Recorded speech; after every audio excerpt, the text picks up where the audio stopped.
Cool. Muzz, thank you for joining us. Obviously looking forward to the big FA Cup tie on Monday against Lincoln. Boys are out there training now. How are you feeling? Yeah, excited. The boys, as you said, we're out there training, prepping for the game on Monday. As I've said before, it's a big football match for the club, big match for the players. But we're just going to embrace it. We're going to try and take it as another game. They'll be given all the information possible, and we're just going to try and go out there, embrace the game, do as well as we can. So it's been a big week of preparation on and off the field, 3 training sessions this week down here. How have you approached this? Any different to a normal game or just same as No, I think first and foremost we've got through with no injuries, which is brilliant. It's been tough for them this week. We've worked a hell of a lot in the 3 sessions that we trained. I think we trained Monday, Thursday and obviously this morning. And we've got through with no injuries, which is a massive positive. And like I said, everyone's prepared. We've given them as much information as we can on what we think is going to happen on Saturday, but the boys are fully aware that may change on the actual day, and we're going to have to be adaptable on the day. But looking forward to it, mate. Looking forward to it.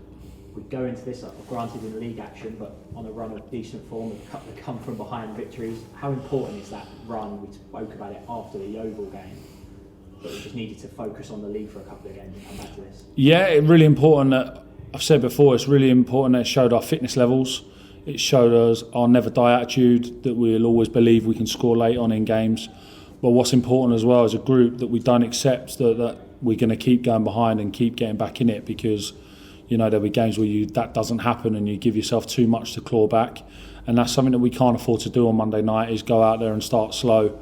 We know full too well we're going to have to start fast, and we're going to have to do what we're good at and ask as many questions as we can. And as I've also said before, we're not going there just to make the numbers up. We really want to be competitive and give a good account for ourselves. So a fast start important in games like this. How do you change training or just change the approach going into a game like this? Or is it just... No, we don't. If I'm totally honest, it's just we give different detail on what we think the opposition will cause us and how they'll cause us problems, and where we believe we may be able to cause them problems. So it's been the exact same, no different really. We've just had the 3 sessions this week, which is probably a little bit unusual, because you usually only have your Tuesday, Thursday following the previous fixture on a Saturday. But no different. The boys are just attack the game as best they can. It's going to be a big crowd in the Meadow on Monday night, looking like it's going to be close to a sellout hard capacity for the game. How important is the support going to be on Monday? It's going to be good numbers in. Yeah, cliche, but it is like a 12th man for us. We know what the Meadow's like when the noise is going, and if we can give them something to hold on to and give us the cheer on, then it definitely helps us without a shadow of a doubt. Like I said, at Enfield, the support there was tremendous, and then at home has been outstanding as well. So it's something that hopefully, with the support on Monday night, will give us even more chance of being successful in the fixture. So it's a couple of days out now. You and JD got your team in mind, or still working on it? No, we'll still be working on it. I'm sure we'll be on the phone today, tomorrow in the build-up. But we'll still be working on it and getting ready for Monday. How far has this club come since you reached the first round proper against Maidstone this time last year and gave a good account of yourselves and you didn't go through? How far have you come as a team?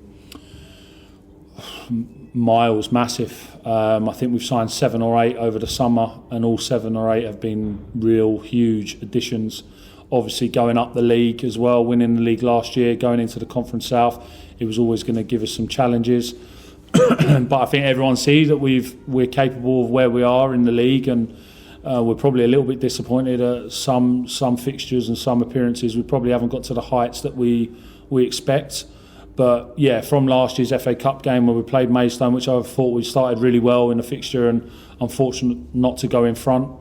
But as a club, as a side especially, we've come on leaps and bounds.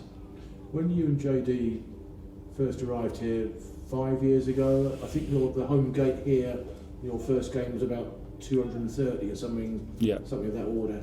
You're now averaging about 1,000, give or take. So gates have quadrupled in your time here. Is that a reflection on the football you play, as well as the fact that you've climbed higher up the league ladder? I think me and James have always said when we were fortunate enough to get the job that this club's a bit of a sleeping giant. Obviously we come in circumstances where the club were not in a great place in terms of their league position, but since then we've been able to get wins on the football pitch, and if you're getting wins on the football pitch and you're scoring goals, then that's going to attract support. And this club shows in its history, they've had FA Cup runs before, it shows there's plenty of support here, and we just needed to bring them back out again. And I think it's taken its time, but I think with the side we've built here, and I think the fans and the supporters can see that we're a team that we build that team togetherness, and the team that everyone's playing for the badge and the shirt. And as a supporter, that's what you want. And I speak to many supporters after games, and they appreciate that. That's what the players give them when they step out onto the pitch. How does the dynamic work between you and JD as a managerial duo? You don't get many joint managers in the sort of top 5-6 divisions of English football. So which one's Clough and which one's Taylor, or which one's Ant and which one's Depp? I think the key thing about me and James is just we have the same thought process on the game, and we trust each other 100%. So whatever person believes strongly on something, the other one very rarely disagrees, if ever, if I'm honest. So we're together in all decisions, shall we say. No one really outleads each other, but we both have our qualities in different areas of the management. But I would say yes, we're together is the answer to that. If there's ever a dilemma as to who to pick in a particular position for a particular game, how do you settle it? Who has the casting vote, or do you play scissors, paper, stone? Whoever feels the strongest, if I'm on it. We very rarely get into that position. We like I said, we have the same philosophy and same thought processes. And if someone feels strong, then we very rarely do we battle against each other. And we believe in each other, and we believe in Leo and Mick and all our staff that have been around us. We take all opinions in, and they make as many decisions as us as well. So we are all together as one team. It's not just me and JD, it's all our staff with us as well. Lincoln reached the FA Cup quarter-finals as a non-league club a few years ago. I'm not suggesting that Chester are going to reach the quarter-finals this year, but does that give you a little bit of inspiration that anything's possible at this level? Yeah, and I think also the game last night has given all the lads insight into it can happen. I think everyone's seen that upsets happen, and that is the beauty of the FA Cup. So, like I've said many a times, we're not going into this fixture on Monday just to sit in, just to camp in and just wait. We're going to try and attack the game and try and take it to them, as well as obviously we will have to give up possession at times. We know that we're playing against a top League One side that are full time, but we're just going to, like I keep saying, give a good account of ourselves and try our best. It sounds a bit trite to ask this question when you've just won the Southern Premier League, but is this the biggest game of your managerial career in terms of the projection it will bring, and it'll shine a national spotlight on this club? I think with getting a TV draw and playing a side in League One that are going for promotion, it probably is, but we don't want to give off that feel to our players. We don't want to. It's a big game for everyone at the football club. But we just want the players to see that once that whistle goes, it is just another game of football that you're playing against 11 individuals, and we've got to try and win as many battles as we can out on that pitch. And like we always say, if we can do that, then we've got a chance against anyone. Just the last couple of months, summer recruitment focused a lot around experience, both of the level and levels higher. How important is something like that going to be tomorrow? Just the players put a foot on the ball at the right time. Yeah, all that aspect. Again, you see it all. You see that last night. There's so many different ways to get through football fixtures, and it's not all about playing beautiful football. It's about playing percentages at times, and that's what our players will need to do. I think with the summer recruitment, it wasn't about just the quality of the players that we've signed. It's just that we've signed really good people, and they've bought into exactly what we're about as a team, as a club.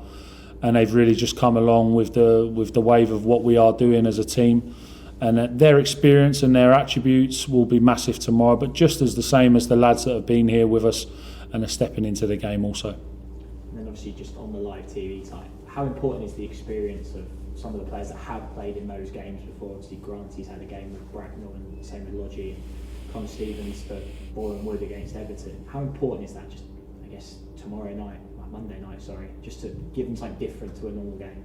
Yeah, I think it's really important. Our whole team's experienced. If you look through from our keeper up to our front men, they're all experienced lads. There's no youngsters in there that haven't had the chance to experience these fixtures. Yes, there may not be all of them got to the first round with a TV tie, but they've definitely been close to it, if not all been in the first round, just may not be the TV tie. So I'm hoping it's going to be a massive input for us on the day, and hopefully, like I said, we can all just give a good account of ourselves and get a result.